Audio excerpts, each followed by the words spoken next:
Aujourd'hui, à Session Marmelade, je reçois Guillaume Lafont. On parle bien entendu de son processus créatif à travers différentes de ses chansons, mais aussi de son parcours musical, de ce qui l'a amené à jouer de la musique, de sa courte carrière sur les bateaux de croisière et bien sûr de son passage à Star Academy. Bienvenue à Session Marmelade.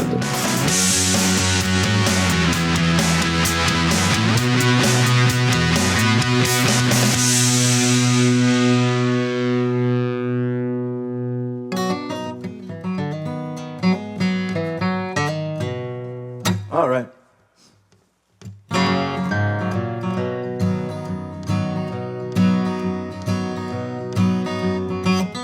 Prends ton congé, j'écoute t'amener au bout du quai. Où est-ce que j'ai passé beaucoup trop de temps à me perdre dans mes pensées. Où est-ce que j'ai pêché toutes sortes d'idées à vous chanter. Où est-ce que j'ai roll ben du papier.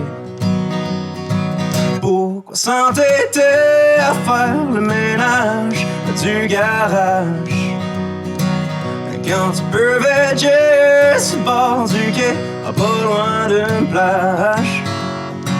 Je sais que t'es tanné de travailler pour aller te coucher.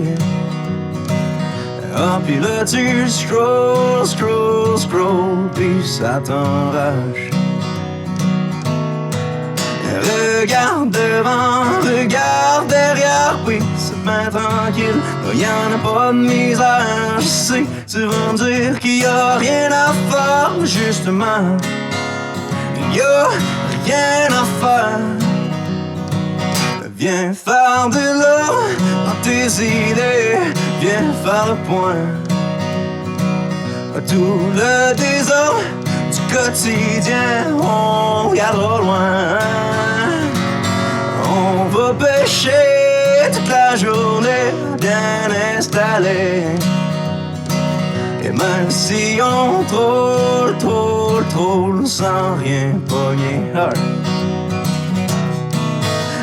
Regarde devant, regarde derrière, oui, c'est bien tranquille, y'en a pas de misère. Je sais, tu vas me dire qu'il y a rien à faire, mais justement, y a rien. Regarde devant, regarde derrière, oui, c'est bien tranquille, y'en a pas de misère. Je sais, tu vas me dire qu'il y a rien à faire, mais justement, y a rien à faire. Oh, ben justement, y'a rien à faire. Oh, ben justement, y'a rien à faire.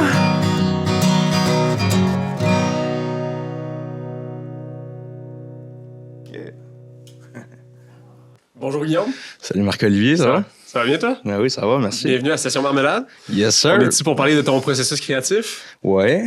Tu viens de nous jouer Rien à faire. Ouais, exact. J'aimerais ça que tu m'en parles de cette chanson-là, au niveau de la composition musicale, au niveau des paroles. Ça devient d'où?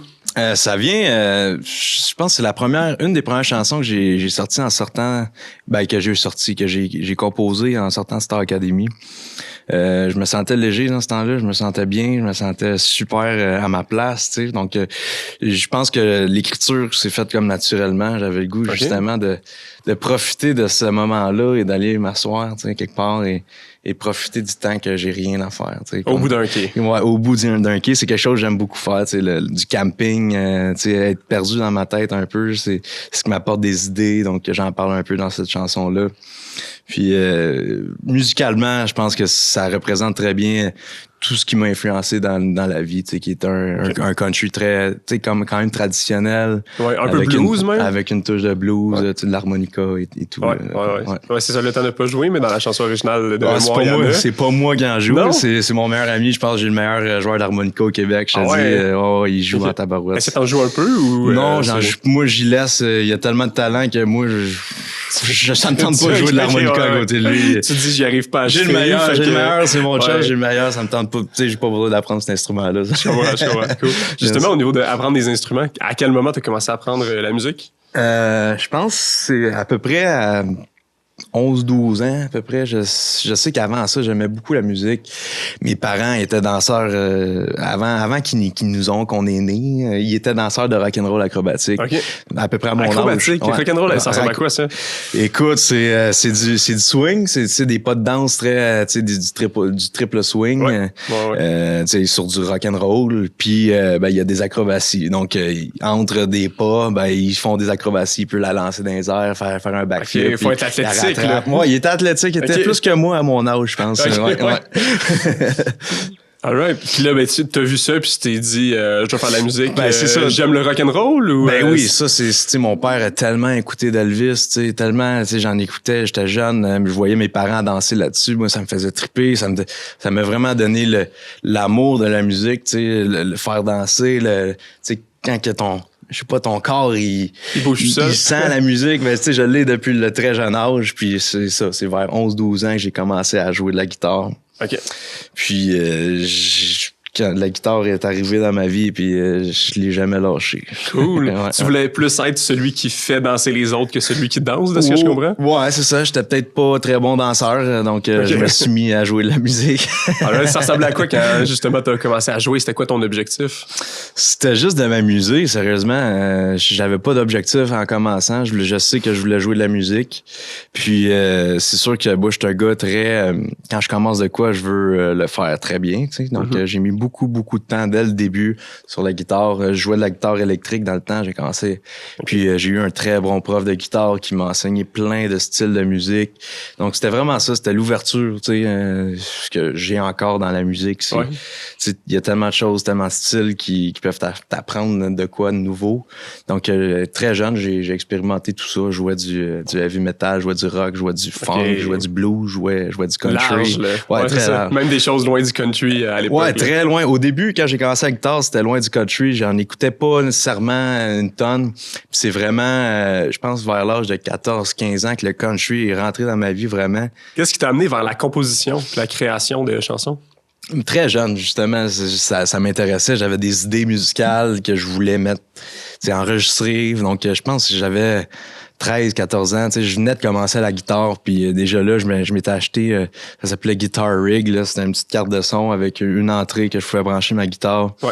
Puis ça venait avec Cubase, donc j'ai commencé très jeune à expérimenter, à tester ça, Cubase et tout. Donc j'étais capable, de mapper des drums, vraiment des drums MIDI, mapper à la bass. Puis donc je me faisais des compositions dans tous les styles encore. Avec dans quel âge à ce moment-là? C'est 13-14 ans. 13-14 ans, ouais. Puis ça, la composition musicale, ça m'a toujours suivi, j'ai toujours aimé ça, sans vraiment comme faire de quoi d'officiel avec ça. Mm-hmm. Puis mais la composition, l'écriture, c'est venu vraiment plus tard. Ouais. À quel moment c'est devenu officiel? La composition. La composition, ouais. ça venait, puis l'écriture, mais pas tant officiel. Puis quand est-ce que tu t'es dit, hey, j'ai des choses à créer, j'ai des choses à dire, je veux le faire, mettons, de façon un peu plus professionnelle? Ben, ça a tout le temps été comme un objectif pour moi, mais je me sentais comme pas prête. Puis à un moment donné, c'était justement, je pense, ma première composition, je l'ai faite quand je travaillais sur les bateaux de croisière. Puis c'était une composition en anglais, j'écrivais pas en français, j'écoutais pas vraiment de musique francophone dans ce temps-là. Okay. Donc c'était plus en anglais, puis j'expérimentais. Je pense pas que je vais les sortir ces chansons-là, mais j'ai commencé à expérimenter là. Puis c'était déjà du country? Ouais, ça a tout le temps été... Depuis que j'ai commencé à chanter, j'ai pas une voix que je peux chanter du Led Zeppelin. Non. Donc, je me suis mis au country, puis des voix qui sont deep, avec beaucoup de timbre là-dedans, beaucoup de résonance.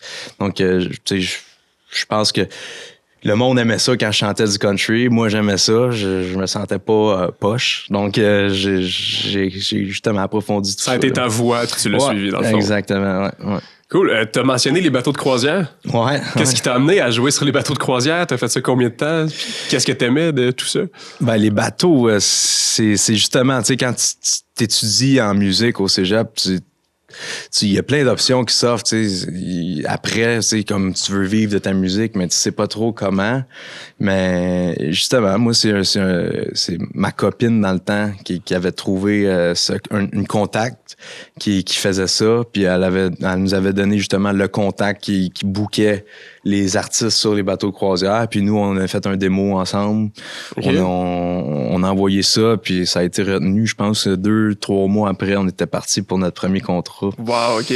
Qu'on a fait pendant... Justement, le premier contrat était 6 mois, mais on a fait des contrats on and off à peu près pendant 2 ans. OK, wow. Ouais. Comment est-ce que ça t'a formé? C'est vraiment... C'était formateur parce que... J'étais jeune, j'avais 19 ans dans le temps. OK. Puis aujourd'hui, t'es rendu? Là, j'ai 28. Là. Okay. Je vais avoir 29. Il y a bientôt 10 ans. Ben, j'ai 29 maintenant, c'est ça. Ah oui, c'est ça. Ouais. On enregistre un peu d'avance aujourd'hui. Ouais, c'est ça. Donc, j'avais 19 ans, tu sais, sur un bateau de croisière, c'est une compagnie américaine, c'est même pas l'âge adulte. Là. Ouais, donc, moi, j'étais vraiment le petit bébé là-dessus. Puis, tu sais, tout le monde qui travaillait en tant que musicien ou choriste ou danseur, c'est bateau de croisière, c'était tout du monde de, justement de mon âge, 28 et plus.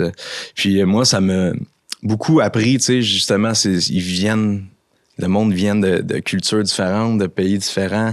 Donc, ça m'a vraiment élargi mon horizon, tu sais, vraiment, tu sais, ma façon de penser, tu sais, me tenir avec du monde un peu plus âgé, tu sais, avec plus d'expérience. Développer une maturité, peut-être, développer une maturité musicale. Tu sais, j'étais jeune encore, puis, tu sais, c'est ça, ça m'a beaucoup fait apprendre sur la vie, sur justement comment s'entendre bien avec tout le monde et avoir de l'ouverture d'esprit, là, ça m'a donné ça.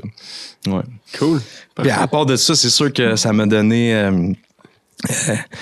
le goût de chanter, parce que avant ça, je chantais presque pas. J'étais un gars très, très, très gêné de chanter, parce que Toi, c'est la musique, mais c'est la musique, sans utiliser la voix, jamais. C'est ça, exact. Tu sais, je pouvais chanter tout seul, je savais que j'étais juste, que tu sais, j'ai une bonne oreille. Mais tu sais, de là, de chanter devant du monde, tu sais, on dirait que c'est comme un step de plus, on dirait, ça vient de ton cœur, tu sais. Donc, tu veux que le monde aime ça, puis tout. Mais c'est ça, les bateaux de croisière, j'ai commencé à chanter des back vocals. OK.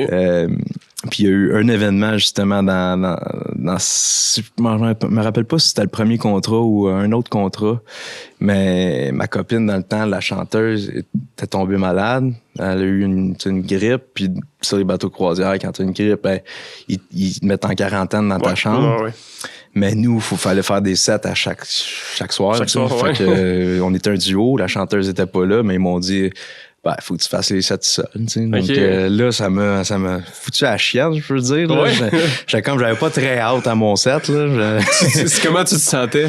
Ah, t'es énervé. Je me sentais comme pas vraiment à ma place, parce que, tu sais, t'es là, c'est pas ta langue première non plus, tu sais. Non, en plus. Tout le monde parle anglais, fait qu'il faut que tu entertains le monde en anglais. Faut que tu chantes en anglais. Tu sais, c'était pas facile, je l'ai fait. Le premier set que j'ai fait, c'était sûrement atroce. Là. Je me rappelle très bien. En fait, c'était atroce. Je voulais peut-être fondre dans le plancher. Tu sais, puis, c'était quoi la réaction du public? Tu te souviens-tu de...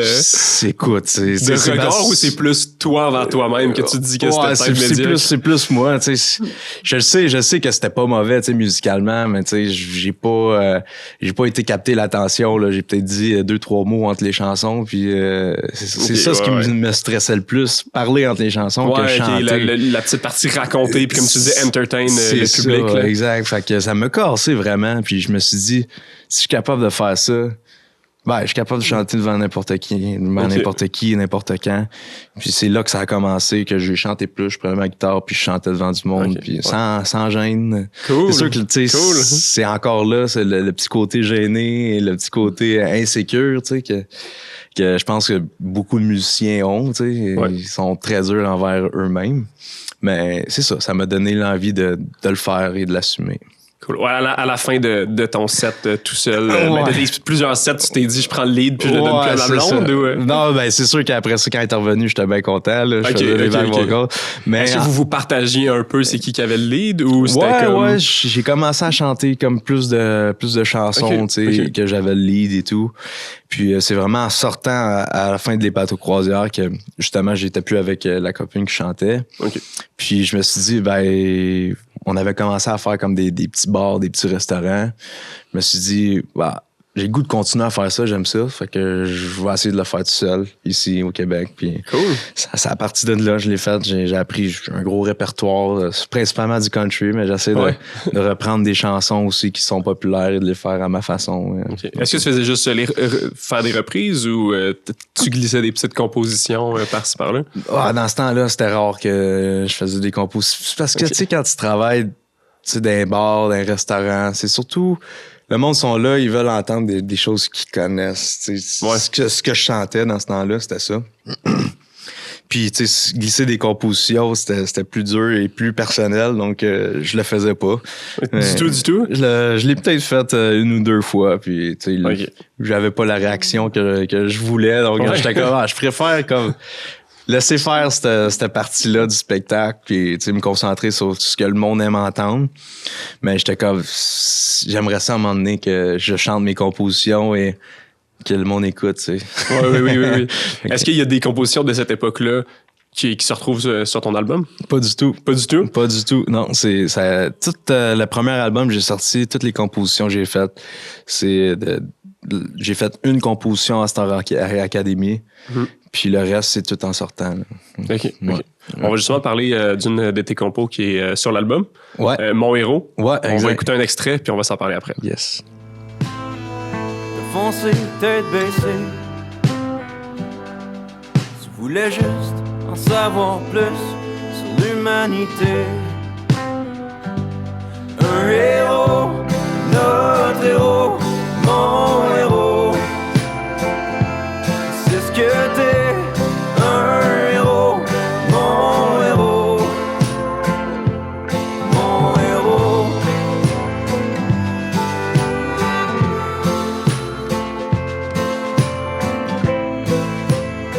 Mon héros, justement, c'est la chanson que j'en parlais tantôt, que j'ai écrit à Star Academy. J'explique un peu. Star Academy, c'était très dur de... Tu sais, je me disais, j'ai tellement de temps, tu sais, pas énormément de temps dans une journée, mais tu sais, des temps libres que j'étais comme, tu sais, j'ai la tête pleine de musique, ça va être bon pour la composition et tout. Mais ça n'a pas vraiment été le cas. Tu sais, à chaque fois que je m'installais pour composer, il y avait comme une caméra, tu sais, qui se tournait vers toi, qui zoomait, tu sais, donc ça... qui brise ton intimité. Ça brise le vibe un peu. Fait que t'es comme, OK. Puis là, j'étais comme... Je fais quasiment... assemblant, genre, il y a rien qui se passe dans ma tête. On dirait, je pense juste à la caméra là. Je suis comme, fait que ça a pas été très une réussite pour la composition. Pas très fructueux. Mais c'est justement, Mon héros, c'est la seule chanson que j'ai réussi à écrire. Tu t'es caché des caméras. Mais j'étais pas caché des caméras, mais il y avait quelque chose qui se passait en bas, puis je faisais pas partie, je me rappelle, puis j'étais dans ma chambre tout seul. Puis je lisais un livre justement sur la Deuxième Guerre mondiale. Puis justement, c'est mon grand-père a fait la Deuxième Guerre mondiale, donc ça m'a fait beaucoup penser à lui. Puis tu sais, je lisais des choses, puis j'étais comme, hey, tu sais, l'histoire que lui m'a donnée, que j'ai hérité de ce monsieur-là, ça vaut la peine de faire une chanson. Tu l'as connu ton grand-père? Ouais, je l'ai connu très très bien. Puis tu sais, c'était vraiment un héros pour moi. Tu sais, je le voyais vraiment comme ça. Donc la chanson, c'était musical et parole en même temps. Je te dis, ça s'est fait très, très rapidement. T'sais, quand l'inspiration est là, ça peut se faire en question en moins d'une heure. Puis ça, c'est ça qui est arrivé. Puis ça a donné la base. Puis après ça, c'est sûr que tu le retravailles avec le temps, tu le peaufines puis tout. Mais ouais, c'est la seule chanson que j'ai écrite à Star Academy pour mon grand-père, qui est un vétéran c'est ça, c'est son histoire, de la façon que je le percevais. Quand que j'étais jeune, il venait dans mes classes de primaire, tu sais, avec son veston, avec son petit chapeau, avec toutes ses médailles, tu sais. Puis moi, tu sais, mes amis étaient comme super impressionnés, tu sais, un héros de la guerre. Puis moi, c'est mon grand-père. T'étais fier que ce soit ton tellement grand-père de fierté. qui vienne, Puis, tu sais, puis en vieillissant, j'ai eu la chance de lire ses mémoires, tu sais, qu'il avait écrit à ma grand-mère, puis tout. Puis qui avait écrit dans le temps de la guerre? Ouais, exact. Il expliquait plein de choses qu'il avait vues, comme, tu sais, pas toutes, c'est sûr, certain, mais tu sais, il y avait des situations puis tout qu'il avait écrit, puis moi, ça m'avait tellement bouleversé, tu sais, de comprendre que Colin, ce monsieur-là, il a vécu le pire que genre un humain peut vivre, tu sais. Ouais, sa vie tient juste à un fil pendant des mois. Là. Puis il revient, crée une famille, et, il est revenu, il s'est fait blesser, c'est un blessé de la guerre, il s'est fait tirer dans le bras comme ça, fait qu'il a tout le temps eu comme un handicap au bras. Okay. Puis, tu sais, au début, quand t'es jeune, c'est cool, là, mais tu sais, plus que tu vieillis, plus c'est comme, wow, tu sais, genre, c'est impressionnant, tu sais, il est arrivé au Canada, il peut être totalement changé, tu sais, c'est un gros traumatisme, tu sais, puis d'avoir toujours le sourire, avoir sa famille autour de la table, tu sais, tout le temps de bonne humeur, tout le temps un grand sourire, tu sais, il est content de nous voir et tout. Moi, ça m'a beaucoup impressionné, bouleversé, tu sais, de comprendre tout ça, là. Donc, ça parle de ça, cette chanson-là. Est-ce que tu as déjà eu la chance d'en parler avec lui avant son décès? Ouais, on en a parlé beaucoup, mais il était très... il voulait pas en parler trop, tu vois qu'il voulait pas se replonger dans toutes ces histoires-là. Il gardait ça pour lui, puis je pense que c'est pas tout le monde qui a besoin de savoir non plus. Lui, il a gardé ça, mais je pouvais voir que justement, c'est un homme très, très proche de son cœur, avec ses émotions. On pouvait regarder un film de chien, puis il pleurait, mais il voulait pas le laisser savoir, ou on regardait des films de guerre, puis lui, ça le bouleversait. Puis là, je me rappelle, on était sur des divans différents, puis là, quand je le voyais, il était de même, là. Mais tu sais, il pleurait pas, mais il pleurait, tu sais. Il pleurait dans le dedans, il se retenait. Bien, tu vois, ça m'a vraiment... Ça m'a marqué, tout ça, là. OK. Puis au niveau des mots, des paroles choisies...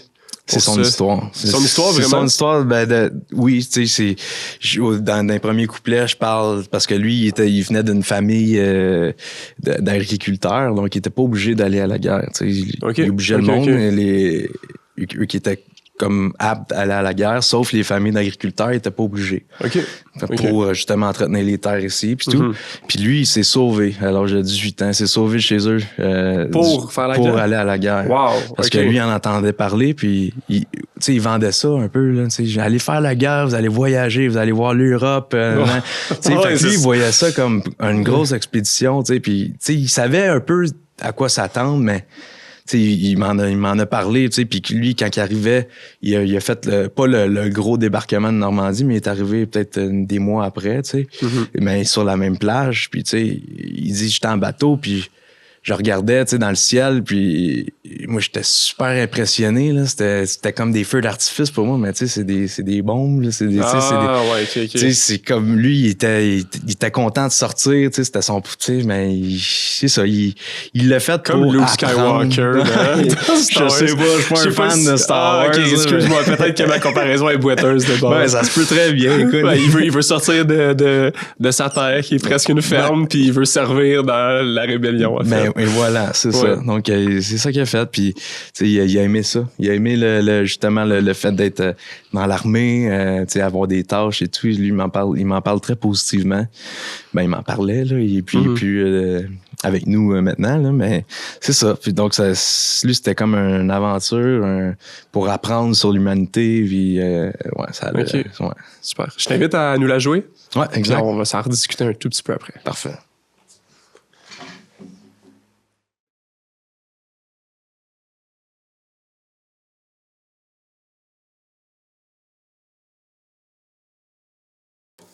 All right.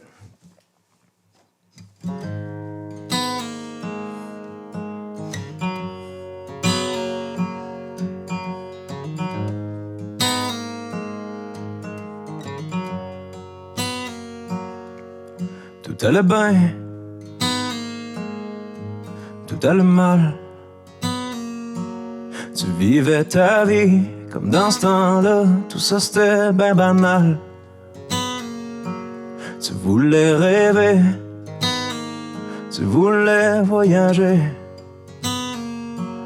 Et sans l'avoir dit, tu t'es enrôlé pour défendre ton pays.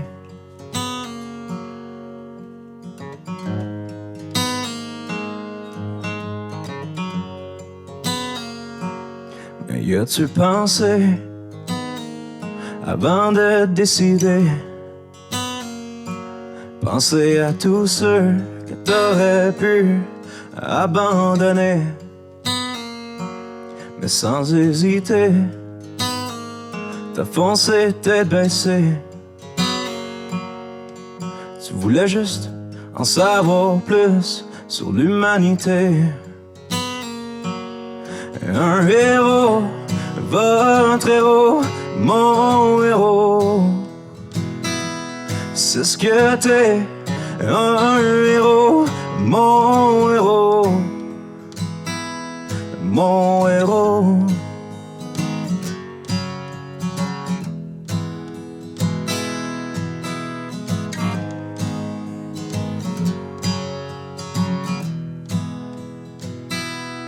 T'as traversé, puis t'as débarqué, arme à la main, sans trop savoir ce qui t'attendait. Et tu t'es battu, tu t'es défendu. Et nous, on ne saura pas ce que t'as vraiment, vraiment vu. Mais ça t'a marqué, à tout jamais blessé. Toute cette atrocité, cette méchanceté, t'es revenu changer. Un héros, notre héros, mon héros. C'est ce que t'es, un héros, mon héros. Et votre héros.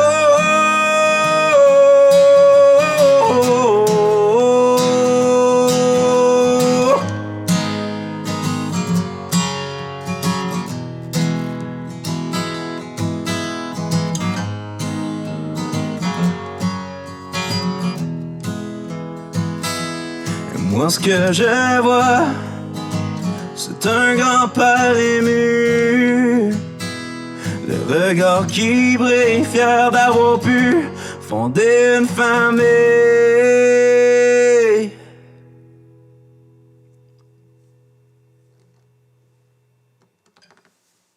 Je te repose des questions sur cette chanson-là. Ouais. Qu'est-ce qui fait en sorte que t'aimes continuer de la jouer? Tu sais, il y a l'aspect composition, il y a l'aspect comme production, mais avec le temps. Ça me fait toujours penser à mon grand-père. Ça me fait tout le temps. C'est comme un hommage à lui. Tu sais, moi, je pense que tant que la personne est en vie, tant qu'on en parle, tant qu'on on y pense. Donc, il reste dans moi. Puis quand je chante cette chanson-là, c'est un hommage. Puis je suis sûr qu'il l'écoute, puis qu'il l'entend, puis il est vraiment fier. Ouais. Excellent. Si tu pouvais rencontrer un artiste mort ou vivant, musical. C'est clairement Elvis. Ouais. Clairement. Direct. Ouais. Moi, c'est ce qui me. On dirait que Elvis, tu le vois, il est tellement, man, tu sais, genre, il y a le look, il y a tellement d'assurance sur scène et tout. Je me demande, tu sais, hors scène ou quoi que ce soit, comment il est, j'aimerais ça, prendre une petite bière avec lui et jaser. Là. Ouais, c'est de sa carrière. Ouais, c'est clair aussi, tu sais, puis, tu sais, j'aime tellement sa musique, il y a tellement. Lui aussi, il a une grande influence, tu sais, qui vient du blues, tu sais. La majorité de ses chansons viennent du blues. Donc, tu sais, parler musique avec lui et showbiz, je pense que ça serait pertinent. Ouais. Justement, ben lui, c'était plus du rock'n'roll blues. Ouais. Est-ce que tu t'en inspires d'Elvis pour faire des compositions plus country dans ton cas? Là? C'est sûr, mais tu sais, Elvis, dans le temps, c'était considéré un petit peu du country. Il prenait la place justement des artistes country dans les radios. Puis, tu sais, sais, il y avait une sonorité très country, mais avec une touche de rock'n'roll, une touche de blues, t'sais. Donc, ouais, c'est sûr que je m'en inspire beaucoup. J'en ai tellement écouté, donc c'est dans mon sang, ouais. Y a-tu un artiste que t'as déjà rencontré que tu t'es dit comme « Wow, j'ai la chance de rencontrer puis d'apprendre ». Ouais, ben tu sais, à Star Academy, on a rencontré beaucoup d'artistes québécois. Ouais. Justement, moi, tantôt, je t'ai dit, je suis pas un gars qui écoute énormément, tu sais, avant Star Academy, que j'écoutais beaucoup de musique québécoise, tu sais, ou francophone. Puis ça m'a vraiment fait ouvrir mes horizons, tu sais, puis j'ai rencontré un qui m'a marqué, c'est Patrice Michaud. Ouais. Il était l'animateur. Patrice Michaud, j'ai écouté justement sa musique pendant ces mois-là. Tu le connaissais déjà, j'imagine? Je connaissais le nom, je le connaissais, j'entendais ses chansons à radio, des affaires comme ça, mais je l'avais... Moi, quand je découvre un artiste, j'aime mieux aller le découvrir, écouter ses albums au complet, que juste entendre les chansons à la radio, parce que des fois, c'est pas les meilleurs, non, nécessairement, qui sont dans les radios. Non, puis des fois, il y a un concept qui vient avec un album. Mais ces albums, Patrice Michaud m'ont vraiment marqué. J'ai vraiment aimé ce qu'il fait. J'ai eu l'opportunité d'y en jaser.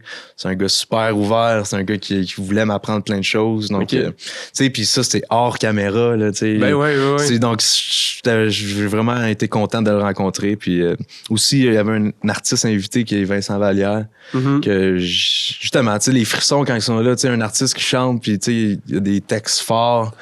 Quand les frissons sont là, moi, ça vient me chercher. Là.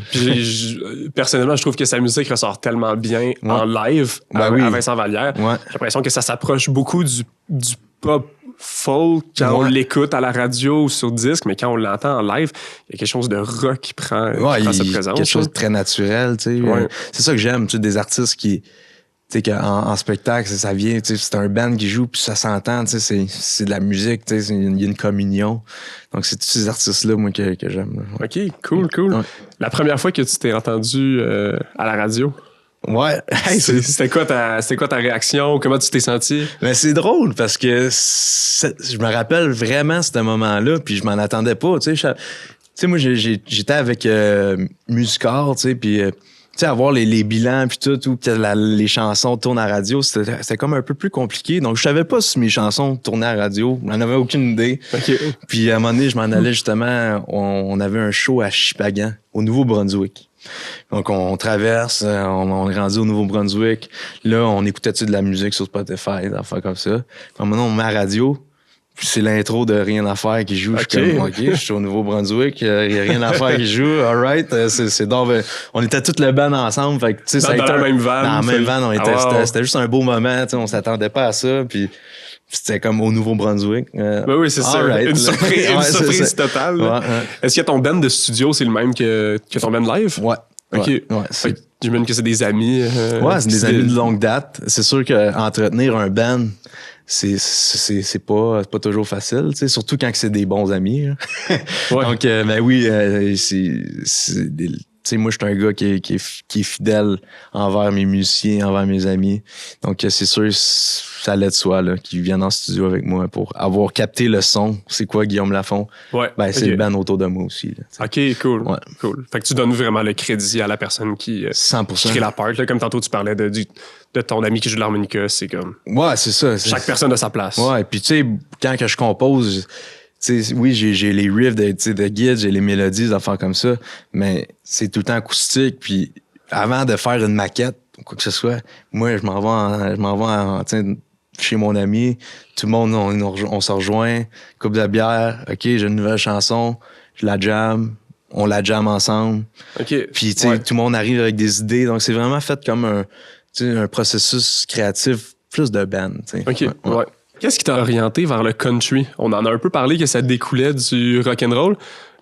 Soit qu'est-ce qui t'a orienté ou qu'est-ce que t'aimes du country? C'est justement, tu sais, on parlait un petit peu de band. Ouais. Mais dans le country, c'est ça que j'entends. C'est des musiciens, des gros players qui jouent ensemble, qui s'écoutent, qui ont pas des parts fixées, mais il y a beaucoup d'improvisation là-dedans. je parlais d'une communion, ben c'est là que ça se passe. Ouais. Dans le country, il y en a énormément. Ben, le premier couplet, c'est le violon qui pogne les licks entre les paroles, enfin de même. Après ça, ben, c'est la guitare acoustique. Après ça, c'est la guitare électrique. Si tout le monde le fait en même temps, c'est cacophonique. Fait qu'il faut vraiment que t'écoutes. C'est vraiment l'écoute dans la musique, puis la communion là, que j'aime dans le country. OK, super. On va écouter un extrait de Du temps pour toi. All right. Puis on va s'en discuter après. Parfait.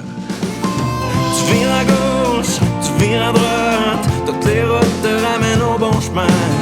T'aurais juste besoin de retrouver un peu de temps pour toi. Un peu de temps pour toi.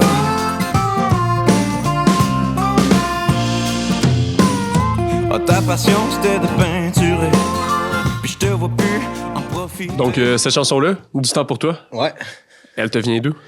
Elle vient justement, dans ma façon de composer, c'est vraiment, je suis à l'écoute, je regarde ce qui se passe autour de moi, puis c'est ce qui m'influence. T'sais. Donc, cette chanson-là, c'est plus, justement, j'essaie de parler de la charge de travail de quelqu'un, comme là, je prends exemple de ma blonde, qui est très impliquée dans son travail, qui prend ça extrêmement à cœur, tellement qu'elle fait tellement d'heures, c'est fou, là, puis souvent, ben, quand t'en fais trop, ben, tu peux t'épuiser, mm-hmm. Donc c'est une chanson qui parle de l'épuisement professionnel, okay. Mais un peu comme dans la burn-out, ouais, mais dans la légèreté, comme genre okay. avant qu'il soit trop tard, genre juste un petit rappel, hey, prends du temps pour toi, ça va te faire du bien, puis souvent ça te fait du bien, puis ça va régler ces petites choses-là, c'est vraiment de dans ton horaire qui est extrêmement chargé, ben, book-toi, je sais pas, une demi-journée, mais que tu vas toi seul avec toi-même à quelque part où tu fais quelque chose que ça fait longtemps que t'as pas fait, mais qui te fait triper, comme ma blonde, elle, sa passion, elle adore peinturer, elle adore l'art. Puis là, j'en parle dans ces chansons-là, je t'en vois plus en profiter de cette passion-là. Donc, fais-les, puis ça va sûrement améliorer ton aspect carrière et tout. Là. Ouais. Pourquoi c'est important pour toi d'en parler? Parce que ça fait partie de ma vie, je parle de ma blonde. Ouais. C'est OK, fait que c'est vraiment dans l'aspect, tu fais une chanson. Ouais, pour elle. Okay. Pour elle, j'y chante, prends du temps pour toi, mais j'avais l'optique aussi d'aller chercher tout le monde. C'est pas la seule qui est dans cette situation-là. Donc, il y a du monde qui vont se reconnaître là-dedans, c'est sûr et certain. Cool. Je t'invite à la jouer. Ouais.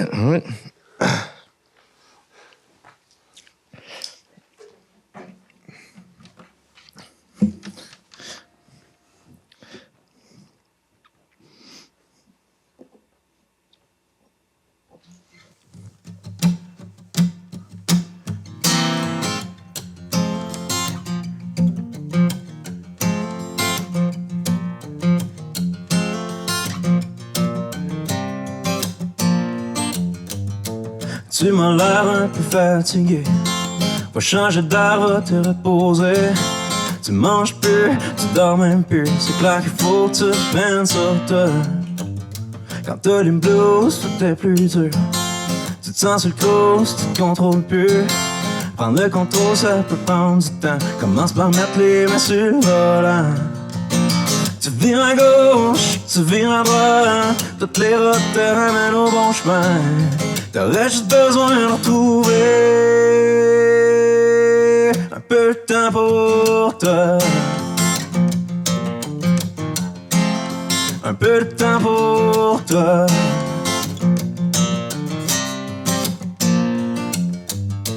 Ta passion c'était de peinturer, puis je te vois plus en profiter. Tu t'es perdu juste à travailler. Faudrait surprendre du temps pour toi. Quand on fait ce qu'on aime plus. Tirailler, faire ce qui doit être juste. On prend plus le temps juste à prendre le temps. À moins de remettre les mains sur le volant. Tu vires à gauche, tu vires à droite. Toutes les routes te ramènent au bon chemin. T'aurais juste besoin de retrouver un peu de temps pour toi.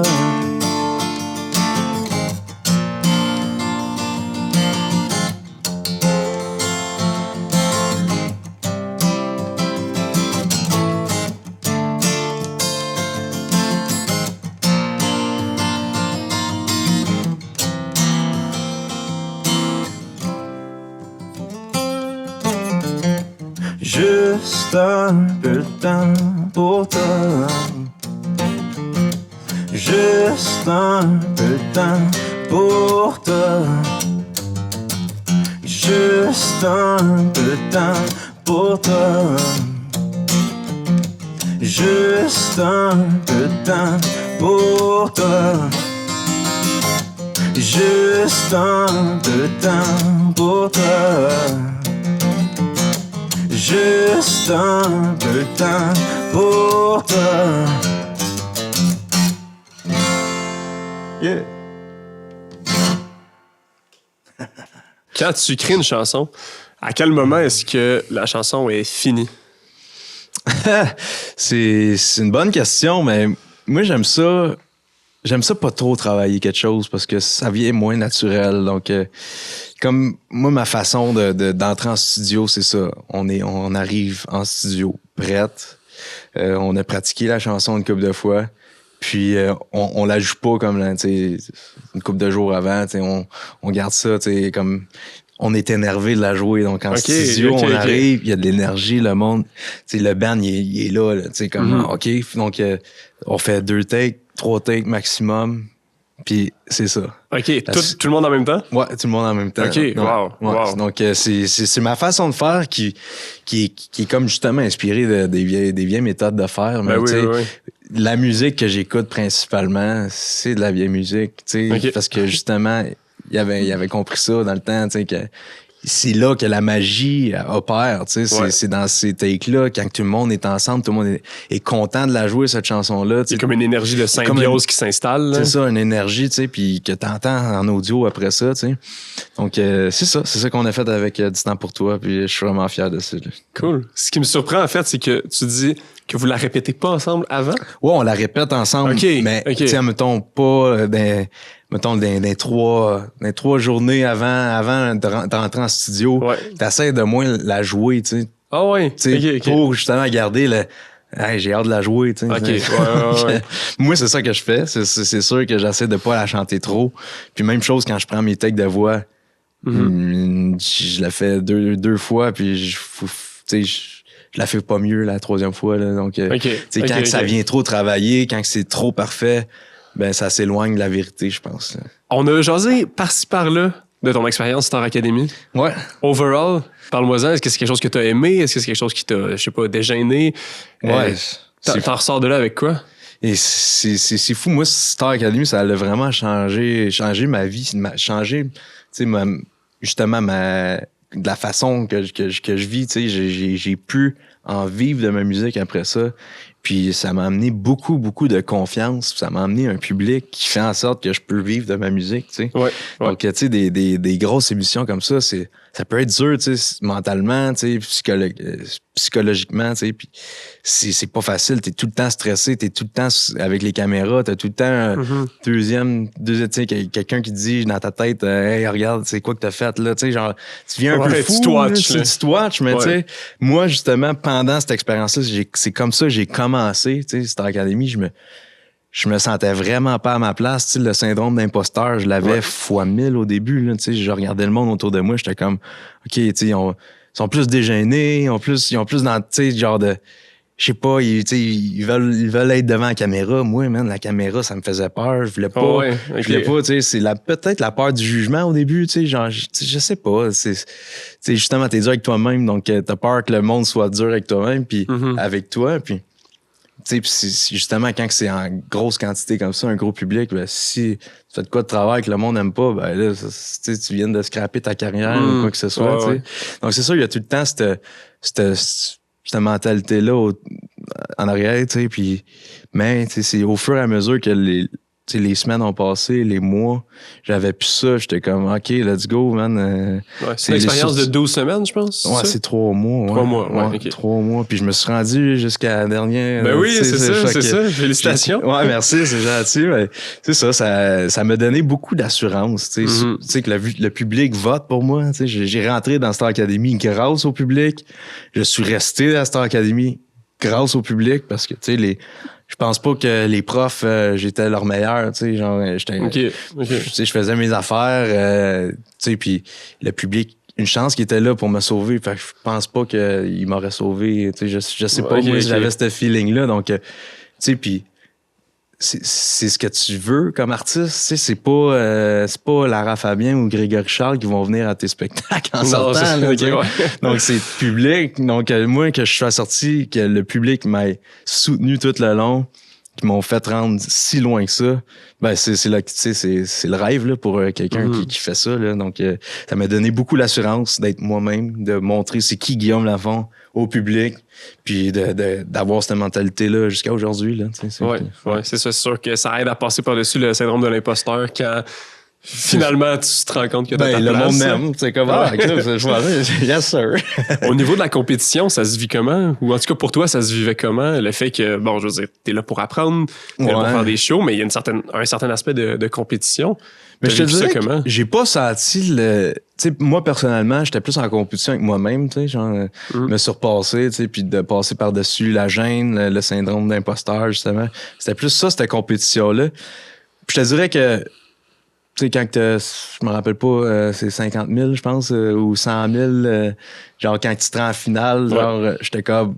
Ah, là, j'étais plus convaincu. Genre, j'étais comme, ça aiderait un petit peu, je pense. Tu sais, être rendu si loin, j'étais comme, là, je pense que je commence à être compétitif un peu envers les autres. Ben, tu sais, je pense que c'est naturel, là, quand il y a autant d'argent qui peut t'aider, tu sais, dans la vie, là. Mais, tu sais, j'ai jamais été en compétition dans la musique. Je pense que ça n'a pas sa place, là. Non? Non. Ah. Pour toi, tu le vois pas comme un marché qui...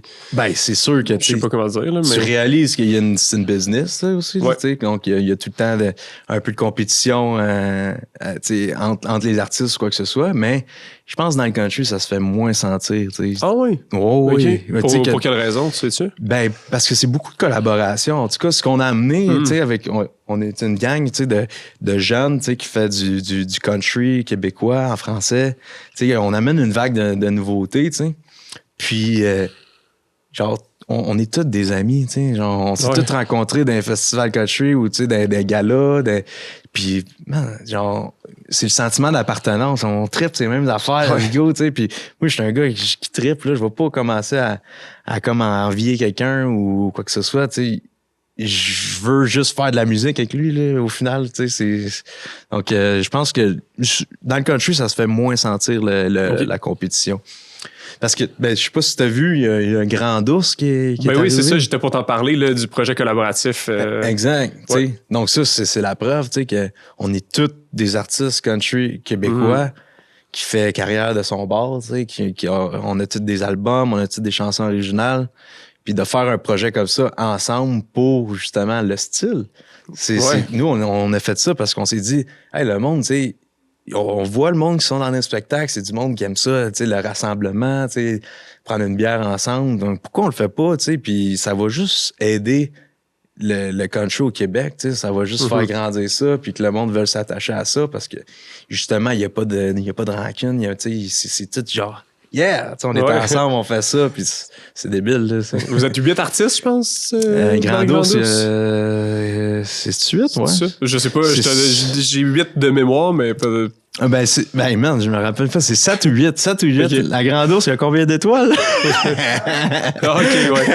Je pense que... il y en a... Non, mais regarde, je peux toutes les nommer. Vas-y. Il y a Brittany Cannon, il y a Andy Thariot, OK, Phil J. Smith, il y a Francis de Grandpré, il y a Vince Lemay, il y a Fred Dionne, il y a moi-même. 7. Ça se peut bien. On est 7. Si on en a oublié un, on s'excuse. Non, mais... C'est ça. OK, c'est 7. On confirme que c'est 7, ouais. Merci, Mathieu. Ouais, c'est ça. Puis, qu'est-ce que t'en ressors de travailler justement avec du monde? Ouais, en collaboration, tu veux dire? Oui, c'est ça. Ouais. Est-ce que ça te donne des idées pour quand t'es dans ta carrière solo? C'est sûr. Ouais. C'est sûr. Moi, je suis sorti de cette semaine-là. Parce que, tu sais, on n'en a pas parlé vraiment, mais Grand Ours, on était en une semaine dans un chalet, puis on a fait l'album en une semaine. Tu sais, on a coécrit avec un peu tout le monde, tu sais, puis à chaque bloc de 3 heures, on sortait avec une toune. Tu sais. C'était ça, puis on s'est rendu à 10 tounes. Tu sais, c'était un gros album. On avait album complet, là. Ouais, on avait comme objectif 5 ou 6 tounes, puis on en a fait 10. Tu sais, fait que ça allait vraiment opérer. Tu sais, puis moi, j'ai justement... Après ça, je voulais travailler sur mon deuxième album, puis c'est la tactique que j'ai opté. Je me suis dit, OK, j'ai des textes à commencer, tu sais, sont bons, mais tu sais, j'aimerais ça aller, tu sais, avec quelqu'un, voir c'est quoi qu'il en pense, c'est quoi qu'il mettrait là-dessus, tu sais, qu'est-ce qui changerait. Mm-hmm. Donc, tu sais, la majorité de mes chansons de mon nouvel album qui va sortir au printemps, c'est des collaborations, tu sais. OK, ouais. Cool. Tu parlais plutôt que t'as commencé à écrire en français alors qu'avant t'étais un peu plus vers l'anglais. Ouais. C'est quoi l'importance pour toi de chanter en français? C'est justement, tu sais, moi j'ai un country qui est authentique, puis je me sentais beaucoup plus authentique en le faisant dans ma langue première, tu sais. Ouais, OK. C'est le français, c'est mes histoires. Pourquoi le faire en anglais? Je viens de... C'est comme... Ça fait pas de sens, là, tu sais, genre, je suis moins naturel. Fait que j'ai opté par le français, puis sérieusement, j'aime ça. J'aime ça, puis je pense qu'il y a de la place. Tu sais, au Québec, en ce moment, je pense que ça mérite d'être connu. J'en parlais tantôt. Il y a beaucoup de nouveaux artistes, des jeunes artistes qui font du country québécois. Mm-hmm. Puis là, ça amène une belle vague. C'est du country qui est américain. Là, c'est la même qualité. Ouais. Chanter en français, mais avec le style. Donc, il faut que le monde s'intéresse à ça. Puis je pense qu'on est sur la bonne voie. On va espérer que le public grandit à chaque année. Là. Excellent, excellent. Ouais. T'as une prochaine chanson qui va bientôt sortir, la chanson Coup de poing. Oh oui. On est chanceux, on en a un extrait qu'on va écouter, puis on va en discuter juste après. Je vais mettre les pieds sur terre avant que les premiers flocons de neige me prennent de court.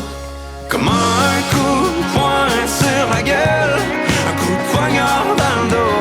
C'est quand l'hiver se pointe la face que le mercure droppe d'un coup. Ton cœur se fiche, puis tu te rappelles que you don't like to go. No, you don't like to go. Qu'est-ce qui t'a amené à écrire cette chanson-là? Puis comment est-ce que le processus s'est fait? C'est justement une chanson que j'ai écrite en collaboration avec Vince Lemire, qui fait partie de Grandos aussi. Je l'ai écrit, ça fait à peu près 1 an. J'étais allé chez lui en automne, journée d'automne. Les 2 derniers hivers, moi, ont été quand même assez durs. Parce que justement, je te parlais, l'été, c'est plein de spectacles, tu te promènes, tu rencontres plein de monde, t'as l'amour de ton public, sont là pour toi, t'es content de faire de la musique. Grosse montée d'adrénaline l'été. Puis après ça, l'hiver arrive, beaucoup moins de spectacles.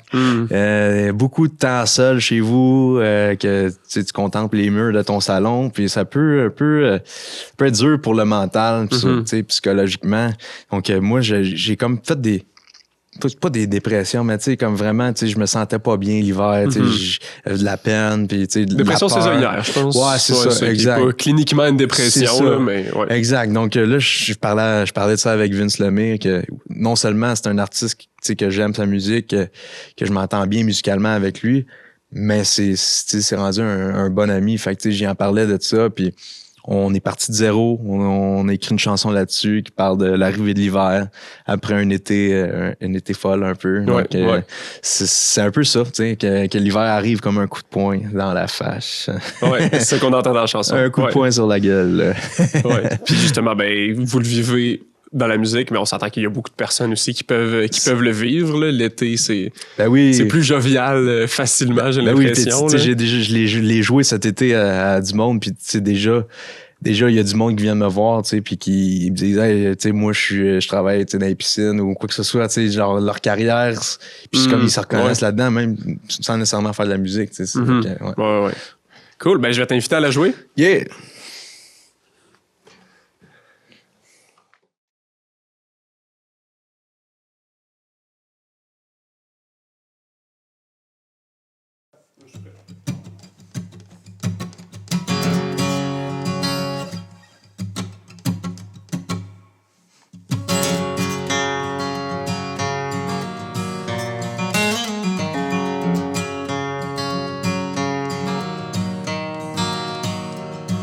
La lumière d'essence vient de s'allumer.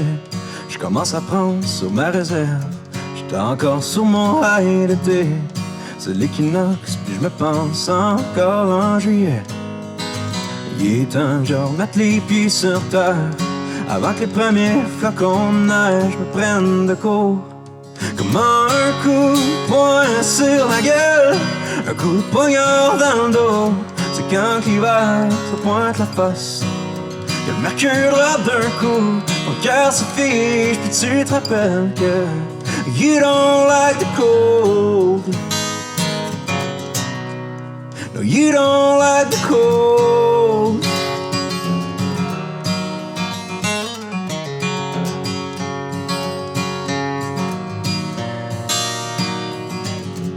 Il me semble que le soleil nous snob depuis que les feuilles tombent des arbres. Je ressens mon vieux pour vitamine, sans passer d'âge, mais je me connais, je les prendrai pas. Tout ce que je voudrais, c'est un poil en bas. Mais ça que c'est pas respirable, ça peut pas être aussi pire que le froid qui frappe. Comme un coup de poing sur la gueule, un coup de poignard dans le dos.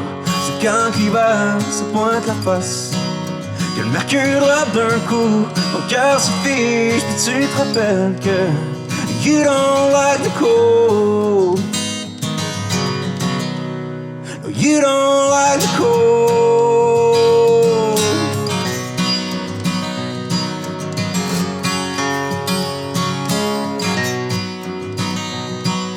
Comme un coup de poing sur la gueule, un coup de poignard dans le dos.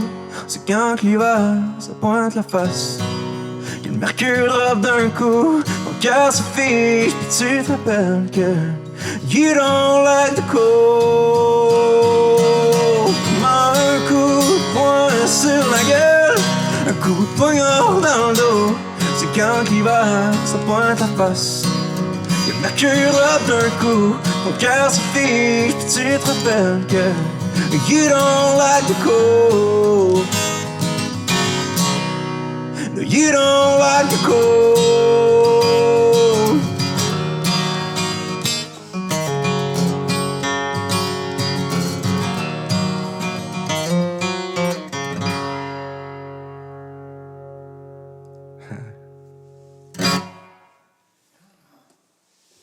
Cette chanson-là, je te pose encore la question, qu'est-ce qui fait en sorte que tu aimes la rejouer avec le temps?